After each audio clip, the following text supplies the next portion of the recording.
Je suis toujours en direct des débats du Cercle au Grand Hôtel Intercontinental à Paris et je suis en compagnie de Jacques-Philippe Günther, associé au sein du cabinet Latham & Watkins, cabinet qui est partenaire des débats du Cercle. Jacques-Philippe Günther, bonjour. Bonjour. Alors pourquoi êtes-vous partenaire des débats du Cercle ? Pour deux raisons. D'abord, le Cercle Montesquieu réussit la prouesse de réunir les directeurs juridiques de grandes entreprises, de grandes et d'entreprises moyennes également.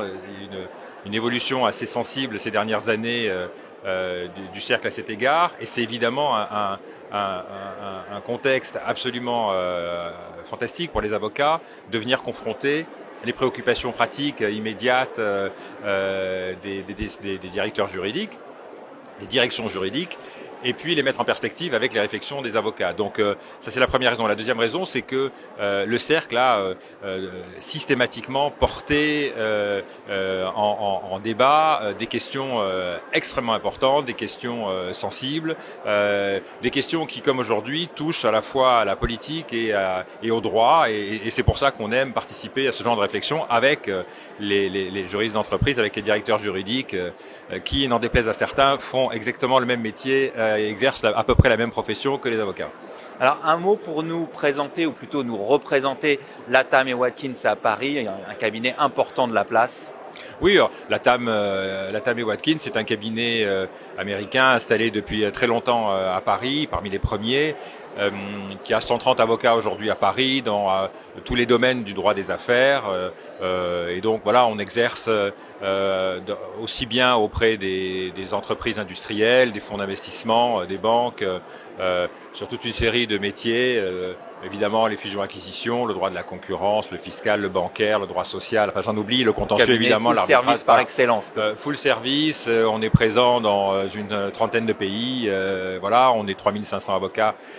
Et voilà, ça fonctionne comme un cabinet français avec 99,9% d'avocats français, mais ça fait partie d'une plateforme internationale, ce qui est très utile pour nos clients.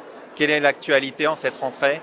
L'actualité, elle est humaine d'abord. On est tous très heureux de se retrouver. C'est comme si on avait pris des vacances pendant 2 ans. Voilà, c'est aussi très important pour les jeunes qu'on vient de recruter, qui n'ont connu que le télétravail. Donc il y a une acclimatation à l'ambiance de travail qui est très agréable. Voilà, donc on a été très actifs pendant toute la période Covid, on continue à être très actifs, mais au moins on se voit et on peut papoter d'un bureau à l'autre. Alors vous interviendrez tout à l'heure sur la plénière entre ouverture, concurrence et protection. Quel nouvel équilibre pour l'Europe ? De quelle manière allez-vous appréhender ce sujet ?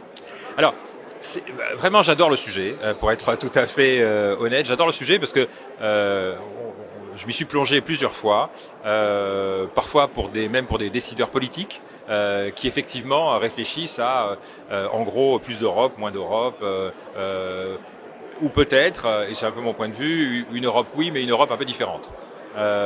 Et en gros, la façon dont j'exprimerai, alors il y a plusieurs thèmes qui vont venir dans la discussion, mais la façon dont j'exprimerai mon point de vue sera plutôt de dire 2 idées. La première, c'est il faut arrêter d'être naïf, en gros.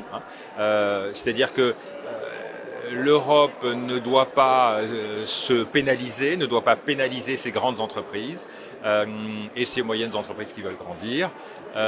Et on se pénalise en s'appliquant des règles, en s'appliquant des sanctions que ne connaissent pas nos concurrents internationaux, les États-Unis, la Chine, pour ne parler que de ces 2 grands blocs, et la Russie évidemment. Et donc, il faut évidemment arrêter d'être un peu naïf, et ça vaut pour les concentrations, ça vaut pour les aides d'État, et les marchés publics et toute une série de sujets. Et puis, la deuxième chose, c'est cet élément-là est relativement connu.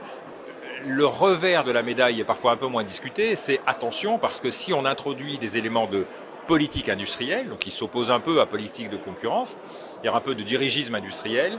Il faut faire attention parce qu'on introduit ici un aléa. Cet aléa affecte un peu la sécurité juridique et dans l'enceinte dans laquelle on se trouve aujourd'hui, réduire la sécurité juridique, c'est pas toujours facile à accepter. Il faut connaître les règles avant. Donc cet aléa satisfaisants sur le plan politique, les un peu moins sur le plan juridique. Voilà, donc c'est cette tension-là que je trouve intéressante et qu'on discutera tout à l'heure. Voilà, qui promet des échanges inspirants. Merci Jacques-Philippe, je vous souhaite de bons débats du cercle. Merci de votre invitation.